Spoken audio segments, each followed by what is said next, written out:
जय हिंद फ्रेंड्स, नमस्कार। So friends, हमारे भारत रशिया से दूसरी न्यूक्लियर पावर्ड अटैक सबमरीन लेना चाहता है, मतलब इसे पट्टे पर लेना चाहता है।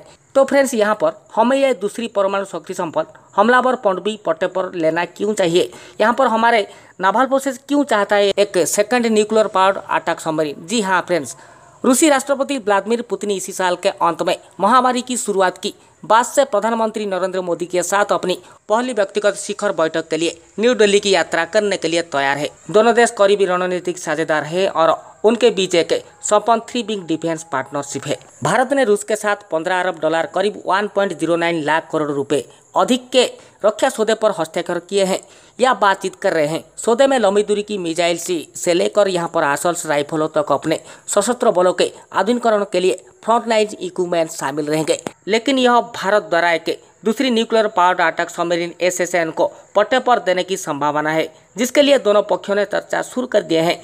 ऐसा इसीलिए क्योंकि भारत पहले से ही 2026 तक अपने बेड़े में एक रूसी SSN को शामिल करने की उम्मीद कर रहा है। भारत ने 2019 में रूसिया के साथ $3 बिलियन 22,000 करोड़ रुपए का सौदा किया था, जो कि ब्रातस्क एक अकुला क्लास की न्यूक्लियर पावर्ड अटैक सबमरीन होता है, जिसे अब INS चक्र 3 कहा जाता है, जो कि एक मॉडर्नाइज और अपग्रेडेड सबमरीन होता है। हमें पता है कि न्यूक्लियर पावर अटैक सबमरीन को लगभग अनिश्चित काल तक पानी के नीचे रह और संचालित कर सकते हैं और उनका एंड्योरेंस केवल चालक दल पनडुब्बी में मौजूद ट्यूब्स के लिए फूड सप्लाई द्वारा सीमित होता है, मतलब ओनली फूड रिसीव करने के लिए पानी के ऊपर आता है, जो कई प्रकार के सामरिक हथियार से लेस होता है, जैसे यहाँ पर टॉर्पेडो, एंटी-शिप क्रूज मिसाइल और लैंड अटैक क्रूज मिसाइल शामिल रहता है। तो फ्रेंड्स, हमें ये second nuclear power attack submarine क्यों चाहिए? जी हाँ फ्रेंड्स, आप लोगों को पता होना चाहिए कि यह सबमरीन से एयरक्राफ्ट कैरियर के आसपास केंद्रित युद्ध समूहों का हिस्सा बनने और स्वतंत्र रूप से दुश्मनों के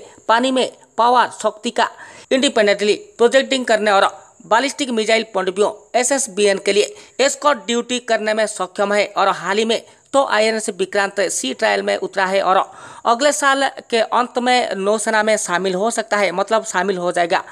तो इसे देखते हुए ये second SSN nuclear powered attack submarine प्राप्त करने से हमारे नौसेना 2 इंडिपेंडेंट कैरियर बैटल्स को संचालित करने में सक्षम होगी। जी हाँ, ऐसे में एयरक्राफ्ट कैरियर बड़ी कीमती चीज होता है, तो इससे प्रोटेक्शन देने के लिए जो INS विक्रांत और INS विक्रमादित्य के आसपास केंद्रित रहेगा, जिसे प्रत्येक एक SSN के साथ, मतलब यहाँ पर INS विक्रमादित्य के साथ एक न्यूक्लियर पावर्ड अटैक सबमरीन रहेगा, साथ साथ INS विक्रांत के साथ भी। साथ फ्रेंड्स, यहाँ पर ये 2 SSN nuclear powered attack submarine Bharat के 4 अरिहंत क्लास के SSBN के बेड़े के लिए एस्कॉर्ट ड्यूटी भी कर सकते हैं, जो सभी 2030 तक सेवा में होंगे।